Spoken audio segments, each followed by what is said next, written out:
Gold trusted gold buyers. మీరు తాకట్టు పెట్టిన బంగారాన్ని విడిపించి ఈ రోజు ఉన్న మార్కెట్ ధరకు కొనబడను. ఇప్పుడు ప్రస్తుతం స్టేటస్ ఎట్లుంది అనుకుంటున్నారు మీరు? రైట్ నో ఇండస్ట్రీలో డైరెక్టర్ అండ్ ప్రొడ్యూసర్ కలిసికట్టుగా ట్రావెల్ చేస్తున్నారు అనుకుంటున్నారా? ఫిలిమ్స్ వచ్చే పద్ధతి విధానం చూస్తుంటే మీకు ఏమనిపిస్తుంది? నేను ఇప్పుడు ట్రెండ్ కానీ ఇప్పుడు సినిమాలు కానీ అన్నీ చూస్తుంటానండి. వెబ్సైట్లోనూ నా స్క్రీన్ మీద చూస్తూనే ఉంటా. సినిమా స్టడీ చేస్తా. ఆ స్కూల్లోకి నేను అంతకంటే బాగా ఆలోచిస్తున్నానా లేదా, నేనేమి రొటీన్ అవ్వట్లేదు కదా అనే బ్యారేజ్ చేసుకుంటా. దాని తర్వాత వచ్చే కథలు కానీ దాంట్లో జరిగిన కథలు కానీ చాలామంది కథలుగా వచ్చి చెప్తారు. అది నేను విన్నాను కూడా విన్ను, చెప్పొద్దంట. ఎందుకంటే ఎవరి కష్టం వాళ్ళకి ఉంటుందండి. సినిమాలు ప్రతి వాడికి ఒక కష్టం ఉంటుంది. అందరూ కోడి రామకృష్ణలా ఉండాలనుకోరు, అందరూ దాసనాండాలు ఉండాలనుకోరు. వాళ్ళకు ఒక స్కూల్ ఉంటుంది. అందుకని ప్రొడ్యూసర్కి నచ్చి జరిగింది ఏది తప్పు కాదండి నా దృష్టి. ప్రొడ్యూసర్కి నచ్చి జరిగింది, ఇంకా కామెంట్ చేసి రైట్ ప్రొడ్యూసర్కి లేదు. ఎందుకంటే అది నచ్చి జరిగింది కాబట్టి. కాస్ట్ కావచ్చు, డబ్బు కావచ్చు, సినిమా కావచ్చు. ప్రొడ్యూసర్ నచ్చకుండా చేసేది సినిమా తీయకూడదు అతను. అందుకని ఈ కాల్ కూడా అతనే తీసుకోవాలి. తీసుకోలేదంటే అది అతను డెసిషన్ తీసుకొని నాకు నచ్చలేదు అని చెప్పగలగాలి. లేకపోతే నచ్చిదే ఓకే, నాకు నచ్చే తీశాను, ఫెయిల్ అయింది పర్లేదు, డైరెక్టర్ గారు నేను అనుకున్నట్టే తీసాడు అనేది ఉండాలి. అందుకని సినిమాలో ట్రెండ్స్ చాలా మారిపోతాయండి. ఒక్కొక్కరికి ఒక్కొక్క ప్రాబ్లం ఉంటుంది, మనకు తెలియని ప్రాబ్లమ్స్ చాలామంది ఉంటుంది. బట్ ఏదైనా సరే సార్, ఇంతకు ముందు డైరెక్టర్ ప్రొడ్యూసర్ డ్రివెన్గా ఉండేది ఇండస్ట్రీ, ఇప్పుడు హీరో డ్రివెన్గా ఉంది అన్నది ఒక జనరల్ టాక్. ఎప్పుడు ఉంటుందండి, ఎప్పుడు. ఎందుకంటే ఎవరి జాగ్రత్త వాళ్ళకు ఉంటుంది. ఒక పులి, ఒక తోడేలు, ఒక మేక ఒక పడవలో ఉన్నప్పుడు దేని సెక్యూరిటీ అది చూసుకుంటుంది కదా. అలాగే సినిమా అంటే డైరెక్టర్కి ఎంత సెక్యూరిటీయో, ప్రొడ్యూసర్కి ఎంత సెక్యూరిటీయో, హీరోకి కూడా తన సినిమా బాగుండాలని తనకు ఉంటుంది. ఆ ప్రయత్నం వల్ల తప్పు లేదు. కానీ సినిమాని పాడు చేసే ప్రయత్నం ఎవరు చేయకూడదు. డైరెక్టర్ చేయకూడదు, ప్రొడ్యూసర్ చేయకూడదు, హీరో కూడా చేయకూడదు. ఏదైనా ఉంటే సార్ నేను ఇలా అనుకుంటున్నాను, ఇలా ఉంటే బాగుంటుందేమో సార్ అని హీరో చెప్పాడు అనుకోండి, బాగుంటే డెఫినెట్గా మనం దాన్ని అప్రిషియేట్ చేస్తాం. బాగోకపోతే ఇందుకు బాగోదండి అని చెప్తాం. మనం కన్విన్స్ అయినా చేయగలగాలి, కన్విన్స్ అయినా అవ్వగలగాలి. ఈ రెండు ఉంటే ఎప్పుడు తప్పేం కాదు మనకి. ఉంటుంది హీరో కూడా. ఎందుకంటే అతని మీద జనం వస్తున్నారు కదా, అందుకే జనం అందరికీ అతని రెస్పాన్సిబిలిటీ ఉంది కదా. అందుకని ఆ టెన్షన్తో చెప్తే తప్పులేదు, ఈగోతో చెప్పకూడదు. ఆ ఈగోతో చెప్పినప్పుడు నేను చెప్పినా తప్పు అవుద్ది, ప్రొడ్యూసర్ చెప్పినా తప్పు అవుద్ది, హీరో చెప్పినా తప్పు అవుద్ది. హీరో కాకుండా నేను చెప్పాను మా పాలకొల్లు డాక్టర్ లాగా ఆపరేషన్ ఫర్ ది లైఫ్ చేసినట్లే సినిమా అనేది బాగా ఉండాలి, బాగా రావాలని చేసిన వరకు ఎవరి ప్రయత్నమైనా మనం ఎంజాయ్ చేయొచ్చు. ఒక్కోసారి లైట్ బాయ్ పరిగెట్టుకుంటూ వస్తాడు, సార్ నిన్న కట్టిన చీరలో పైనుంచి నేను చూశాను సార్, అక్కడ కింద బార్డర్ కరెక్ట్గా లేదు సార్ అంటాడు. సెకండ్ ఇచ్చి బార్డర్ సరి చేస్తాం. సో ఆ మేరకు వాడు ఇన్వాల్వ్ అయ్యాడు కదా. అందుకని సినిమా తీసిన తర్వాత మీరు ఇన్వాల్వ్ అయినా వేస్ట్, తీసిన తర్వాత ఇదేంటయ్యా అదేంటయ్యా అన్నా వేస్ట్. జరుగుతున్నప్పుడే చూడాలి, ఏదైనా అప్పుడే సరి చేయగలం. అందుకని హీరోలు కానీ హీరోయిన్స్ కానీ డైరెక్టర్ కానీ ప్రొడ్యూసర్ కానీ సినిమా బాగు కోసం చెప్పినంతసేపు ఏదైనా మంచి. సినిమాని ఈగో కోసం చెప్తే మాత్రం సినిమా పాడైపోతుంది. అప్పుడు మాత్రం డైరెక్టర్ స్టబర్న్గా ఉండాలి, ప్రొడ్యూసర్ స్టబర్న్గా ఉండాలి. ఒకసారి అలాగే ఉంటారు నా ప్రొడ్యూసర్లు అందరూ కూడా. ఒకసారి ఒక ట్యూను మేము ఓకే చేసాం, ప్రొడ్యూసర్ మేము కలిసి. పెద్ద మ్యూజిక్ డైరెక్టర్ ఆయన, పెద్ద సింగర్ పాడుతున్నారు, కానీ ట్యూన్ మార్చి పాడేశారు. అయితే ఏంటి ఇలాగా పాడేశారు, ఇది ఎమోషనల్ సాంగ్ కదా, టీజింగ్ సాంగ్ కదా అని మేమంటే లేదు బాగుంటుంది ఆ ట్యూట్ అని ఆ సింగర్ కూడా అన్నారు ఆయన. బట్ తప్పేం లేదు, ఆయనకు అది బాగుందని అనిపించింది. బట్ ఆ మ్యూజిక్ డైరెక్టర్ కూడా పెద్ద ఆయన కూడా బాగుంటుంది. నేను బాగలేదు సార్ అన్న. పక్కనే ప్రొడ్యూసర్ అండి, అవును సార్ బాగలేదు సార్ అన్న. బాగుంది, అరే మేము బాగలేదు అంటున్నాం కదా సార్, బాగలేదు సార్ మాకు మీరు వినిపించిన ట్యూన్ ఇది కాదు, అది కదా అది అంటే మా ప్రొడ్యూసర్ పాడడం కూడా వచ్చు, పాడి వినిపించాడు అతను. ఇలా ఉంటే ఎలాగా, బాగోపోతే అలాగే చేయండి సార్, బాగోని పాటే మాకు పాడించండి అన్న. పాడారు. అలాగే పాడి ఆ సింగర్ వచ్చి పెద్ద ఆయన, ఇది చాలా చండాలమైన పాట పాడుతున్నాను నేను, ఓకేనా అన్నారు. అలాగే సార్ చండాలమైన పాట పాడివ్వండి సార్, మాకు మీరు చేసిన ట్యూన్ ఇవ్వండి సార్ అంటే ఆ పాట అలాగే రికార్డ్ చేసాం. పెద్ద హిట్ అయింది అది మేము తప్పు అంటలేదు, వాళ్ళకు ఒక టేస్ట్గా ఉంది, ఒక మాట చెప్పారు. బట్ నా పక్కన ప్రొడ్యూసర్ లేకపోతే కదా, అందుకని ప్రొడ్యూసర్ డైరెక్టర్ ఒకటైతే we can so great winnowing పాయింట్కి వెళ్తాం. ఏం పాట సార్ అది? జస్ట్ తెలుసుకోవాలి, క్యూరియాసిటీ. క్యూరియాసిటీ ఎందుకు అంటే అది ఎవరి తప్పు కాదు, ఒక్కొక్కరికి ఒపీనియన్. పెద్దోళ్ళు కదా అందరూ కూడా, వాళ్ళు ఏదో మా మంచి కోసమే కానీ మమ్మల్ని నాశనం చేసేయాలి అనుకోరు. బట్ వాళ్ళకి ఒక టేస్ట్, ఆ టేస్ట్ కూడా ఇలా అయితే బాగుంటుంది అన్నారు. అలా అయితే మా ట్యూన్ కాదు సార్ మనం చెప్పాం. అలాగే అందరం కూడా కాసేపు మళ్ళీ నవ్వుకున్నాం, బాగుంది అనుకున్నాం. సినిమా పాట చూశాక వాళ్ళు కూడా ఇదా నాకు ముందు తీసుకుని ఉంటే నేనే ఇంతకన్నా పాడేవాడిని. సో ఎవరివన్ మంచిని ఎవరు కాదంటారు. అయితే సార్ మనం ఒకసారి 2009 గురించి మాట్లాడుకోవాలి. అరుంధతి 2009లో అరుంధతి వచ్చిన టైంకి అప్పటికే ఇండస్ట్రీ టెక్నాలజీ పరంగా, మనుషుల పరంగా, నాలెడ్జ్ పరంగా చాలా చాలా ఇవాల్వ్ అయింది. సో 2009లో మీరు ఆ సినిమా చేస్తున్న టైంలో మీ టీంలో ఉన్న వాళ్ళందరూ ఐఎమ్ షూర్ యంగ్స్టర్స్ ఉండుంటారు. వెదర్ కెమెరా డిపార్ట్మెంట్ అవ్వచ్చు, ఎడిటింగ్ డిపార్ట్మెంట్ అవ్వచ్చు, ఇంకే డిపార్ట్మెంట్ అన్నా, టెక్నికల్, ఎస్పెషల్లీ అప్పుడు మీరు గ్రాఫిక్స్తో చేశారు పూర్తి స్థాయిలో. సో ఆ ఎక్స్పీరియన్స్ ఎలా ఉందండి? అంటే ఇంతకు ముందు మీరు తీసిన సినిమాలు అరుంధతి సినిమాకి పోలిస్తే the people, team management, people working ఏమన్నా డిఫరెన్స్ చూసారా మీరు? ముందు డిఫరెంట్ చాలామంది వస్తుంటారండి, చాలామంది కొత్త వాళ్ళు వస్తుంటారు, కుర్రవాళ్ళు వస్తుంటారు, అందరూ వస్తుంటారు. వాళ్ళు కూడా ఎమోషనల్ అవుతుంటారు కథ చూసి. అందరూ కూడా ఒకే టీంతో కథ ఎలా ఉంది, కథ ఏంటి అనే దాని మీద అవుతారు. బట్ వాళ్ళు చెప్పి ఇప్పుడు ఈ ఫిల్టర్ వేస్తే బాగుంటుందండి, ఆ ఫిల్టర్ వేస్తే బాగుంటుందండి అని చెప్తారు కెమెరా మ్యాన్. లేకపోతే ఆర్ట్ డైరెక్టర్ వస్తాడు, దీనికి ఇలా అయితే బాగుంటుందండి, ఇలా అయితే బాగుంటుంది, ఇలా అయితే బాగుంటుంది అని చెప్తారు. అందరూ అన్నీ చెప్తూనే ఉంటారు. ఇప్పుడు ఎప్పుడు కూడా సెట్లో డెవలప్మెంట్ ఎప్పుడు కనబడుతుంటుంది. బట్ అది మనకి ఎంతవరకు అవసరం, అది నేను అదే అడుగుతున్నా. అంటే అప్పుడు వచ్చిన గ్రూప్ అందరూ very young blood, they have their young ideas, కొత్తగా ఏదో చేయాలి, వాళ్ళని నిరూపించుకోవాలి, ఒక ఎంథ్యూజియాజం, ఇవన్నీ ఉంటాయి. సో బట్ ఆ సినిమాకి అది పనికి రావచ్చు, రాకపోవచ్చు.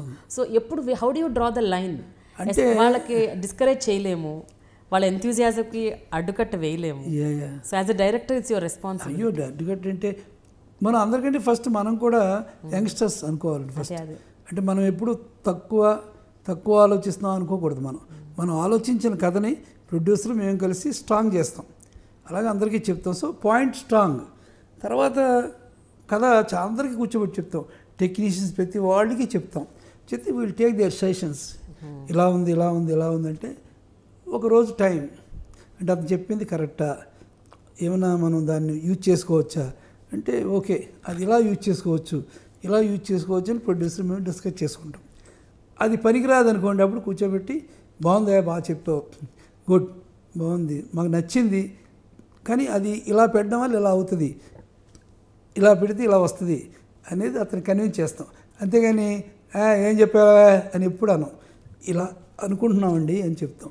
అలాగే అందరినీ కన్విన్స్ చేసుకుంటూ వాడు ఇచ్చిన దాంట్లో మంచి ఉంటే తీసుకుంటూ, మనం ఎప్పుడు కూడా రైల్లో ఉండి ఆలోచించాలి కానీ ప్లాట్ఫామ్ మీద ఉండి మాత్రం ఆలోచించకూడదు. ఎప్పుడు ఏ కొత్త టెక్నిక్ వచ్చినా సరే దాన్ని మనం అద్దుకుంటూ తీసుకుంటే వెళ్తూ దాన్ని మనం యూజ్ చేసుకోవాలి. అది మంచిదే కదా మనకి. గ్రాఫిక్స్కి ఆద్యుడు అంటారు మిమ్మల్ని. అమ్మోరు సినిమా వచ్చిన ముందు అసలు గ్రాఫిక్స్ అంటే ఏంటో తెలియదు. అప్పటి వరకు విఠలాచార్య గారు లాంటి వాళ్ళు తీసిన గొప్ప సినిమాలన్నీ రియల్గా, న్యాచురల్గా, రియలిస్టిక్గా ఉన్న పరికరాలతో కెమెరాల టెక్నిక్ వాడి they have created lot of difference movie మేకింగ్లో. కానీ మీరు అమ్మోరు సినిమాతో గ్రాఫికల్గా సినిమాని ఎలా చూపించవచ్చు అని మీరు ఆ పాయింట్ తీసుకున్నారు. అసలు ఆ ఐడియా ఎట్లా వచ్చిందండి? అసలు why did you get that Ammoru concept? అంటే నా ఫస్ట్ నుంచి నాటకాల్లోంచి కూడా ఈ టచ్ ఎక్కువ ఉండేదండి. అంటే మామూలుగా ఇప్పుడు ఇలా సీను ఒక మధ్యలో ఒక డోరు, ఈ పక్కో డోరు ఆ పక్కో డోరు పెట్టి నాటకాలు వేస్తుంటారు కదా, అది నాకు నచ్చదు.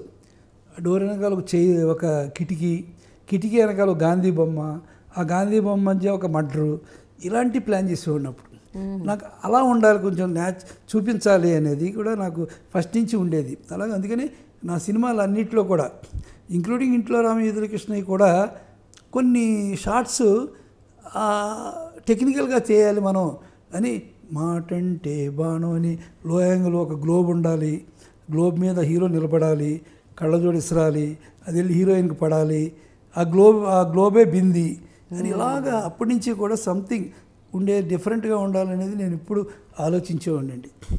అలాగే నేను సినిమాల్లో కూడా చిరంజీవి గారు తీసింది గూఢచారి నెంబర్ 1, అందులో కూడా చాలా గ్రాఫిక్స్ ఉంటాయి, కానీ అన్నీ టెక్నికల్ గ్రాఫిక్స్ కాదు, మాన్యువల్ గ్రాఫిక్స్ అదే అంటున్నాను.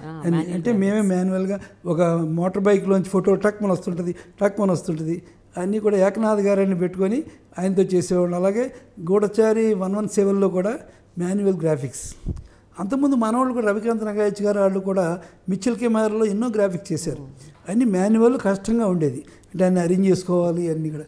బట్ ఈ కొత్త టెక్నిక్, అమెరికా నుంచి వచ్చిన టెక్నిక్ని నేను ఎంజాయ్ చేసింది ఏంటంటే అది ఏదైనా చేయొచ్చు, మన బ్రెయిన్లో ఉంటే ఏదైనా చేయొచ్చు, వండర్స్ చేయొచ్చు అనేది వచ్చి దాంట్లో ఆ స్కీమ్ చేసాం. బట్ ఎప్పుడు అలాంటి గ్రాఫిక్స్ కావాల్సింది ఏంటంటే అవగాహన, మనకి దాని మీద గ్రిప్ కావాలి. ఇంకోటి కంప్యూటర్ గ్రాఫిక్స్లో ఈ మాన్యువల్ గ్రాఫిక్స్ కంటే టైమింగ్ ఉండదు, స్పీడ్గా ఉంటాయి, అన్ని టైని మారుతుంటాయి. దానికి మనం ఆలోచించుకొని ఇక్కడ ఇలా చూస్తున్నాడు ఇది కావాలి, ఇలా చూస్తున్నాడు ఈ ఫ్రేమ్ కావాలి అని ఫ్రేమ్ టు ఫ్రేమ్ మనం ఎడిటింగ్ చేయాలి, అప్పుడే అది పండుతుంది మనకంతా కూడా. అలాంటి కంప్యూటర్ గ్రాఫిక్స్ని యూజ్ చేసుకుంటే చాలా బాగుంటుంది అని ఐడియా వచ్చి అమ్మోరు చేసాం. అందుకని అందులో ఒక బ్యాలెన్స్ ఏమైందంటే గ్రాఫిక్స్ ఎంత సోఫిస్టికేషను, ఏదో ఇంటర్నేషనల్ ఫిగరో, కథ మాత్రం అంత నేటివిటీ కథ. అందుకని రెండు మ్యాచ్ అయ్యి బాగా చేసింది. అందుకంటే శ్యామ్ గారు అమెరికా నుంచి వచ్చిన మనిషి, ఆయనకి అమ్మోర్ లాంటి సినిమా తీయాలనిపించడం మాత్రం నిజంగా గ్రేట్. అందుకనే ఆ సినిమాలో కూర్చోబెట్టి ఆయనకి నిప్పులు కూడా అంటే ఇలా ఉంటుందండి, ఇది ఇలా ఉంటుంది, డెలివరీ చేస్తే అమ్మవారు ఇలా చేస్తుంది అనేది ఆయన కూడా చెప్తే ఆయన కూడా థ్రిల్గా ఫీల్ అయ్యారు. అందుకని ఈ గ్రాఫిక్స్ అనేది దానికి యాడ్ అయింది. ఎప్పుడు కూడా గ్రాఫిక్కి సెంటిమెంట్ కదా చాలా ఇంపార్టెంట్ అండి. అవతార్ కూడా చాలా సెంటిమెంట్ సబ్జెక్ట్ కదా అది, ఇంగ్లీష్ అవతారు. ఒక అమ్మాయిలోకి ఒక కుర్రోడు వెళ్ళి వాళ్ళందరినీ పాడు చేసి ఆ అమ్మాయి అన్పాపులర్ అయిపోయి నాశనం అయిపోతే మళ్ళీ వాళ్ళే ఆయన బతికించడం అనే ఒక న్యాచురల్ సబ్జెక్ట్ని ఎంత గొప్పగా తీశారండి. ఇంగ్లీష్ కథలన్నీ కూడా ఎంత టెక్నికల్గా ఉన్నా సరే, ఇంక్లూడింగ్ టైటానిక్, చాలా చాలా న్యాచురల్గా ఉంటాయి. అందుకని ఆ కథ న్యాచురల్గా కుదిరింది కాబట్టి అలా చేసాం. బట్ అది టైం టేకింగ్, అది ఫస్ట్ టైం కదా. మేము అక్కడ ఒక చెరువు తీసుకున్నామండి. ఆ చెరువులో అండర్ వాటర్లో లైట్లు పెట్టి, water proof lights 79 lights 40 days తీసామండి. అది ఓన్లీ నైట్సే తీయాలి, చెయ్యి రావడం అనేది. చెయ్యి వచ్చేసి మరి దీన్ని ముందు ఆలోచించాల్సి మనం ప్రొడ్యూసర్ అయినా సరే బాగుంటుంది, బాగా వస్తుంది అది ఇది అంత స్పోర్టివ్గా పక్కన ప్రొడ్యూసర్ ఉన్నారు కాబట్టి మేము చేయగలిగాం అంతా కూడా. అందుకని అందరం కలిసి టీం వర్క్ చేస్తే ఇంకా వండర్స్ చేయొచ్చండి. బట్ ఒకటి మాత్రం నిజం, నేను ఎప్పుడు పాటించేది ఏంటంటే నాకు నేను పోటీ కాకూడదు, నాకు నేను రిపీట్ అవ్వకూడదు. నేను తీసిన సినిమాలో కథ ఎప్పుడు తీయకూడదు, తీసిన సీన్ ఎప్పుడు తీయకూడదు, తీసిన షాట్ ఎప్పుడు తీయకూడదు అని నాకు గట్టిగా ఉండే పట్టుదల. అందుకని గ్రాఫిక్స్ అమ్మోరు తర్వాత మళ్ళీ నాకు టెన్షన్ ఏమొచ్చిందంటే దేవి తీసా. దేవి మళ్ళీ గ్రాఫిక్స్, దానికి ఒక రకమైన గ్రాఫిక్స్. తర్వాత దేవుళ్ళు తీసా, అది చిన్న సినిమా కానీ దానికి గ్రాఫిక్స్ కావాలి. అందుకని కొత్త కుర్రోడిని, వెంకట్ అనే కొత్త కుర్రోడిని మద్రాసు నుంచి పిలిపించి, వదిరా మన బడ్జెట్ ఇది, దీన్ని ఎలా చేస్తావు చేయంటే పాపం చిన్న కంప్యూటర్ పెట్టుకొని ఆ కుర్రోడు చేశాడు, దానికి అవార్డు వచ్చింది. తర్వాత అంజీ, అలాగా ఒకదాని తర్వాత ఒకటి ఎక్కువ కూడా కాంపిటీషన్, కానీ ఒకదానికి ఒకటి రిపీట్ అవ్వకుండా నేను జాగ్రత్త పడ్డా. అందుకని ఇప్పుడు అందరూ చెప్పుకుంటున్నారు, ఎందుకంటే నేను రిపీట్ కానివ్వను ఎప్పుడు కూడా, అది నేను ఆలోచిస్తాను. And for more videos, please subscribe to iDream. Please subscribe to iDream. Please subscribe iDream. And please subscribe to iDream. For more videos, subscribe to iDream. please like, share and subscribe to the channel. Congratulations, iDream. Subscribe to iDream. Subscribe to iDream. So subscribe to iDream Media. iDream team andarki huge congratulations. Please subscribe iDream Media. Please subscribe to iDream. Subscribe iDream. Please subscribe to iDream. iDream అంటే నా కళల ఛానల్ను subscribe చేసుకున్న నోరు తిరుగుతలేదు, మీరైతే గంట గుర్తు కొట్టండి. For more such videos, please subscribe to iDream. Subscribe to iDream. Please subscribe to iDream. Please subscribe iDream Media. Please do subscribe to iDream. Please subscribe to iDream Media. For best entertainment and information, please subscribe iDream. And don't forget to subscribe to iDream.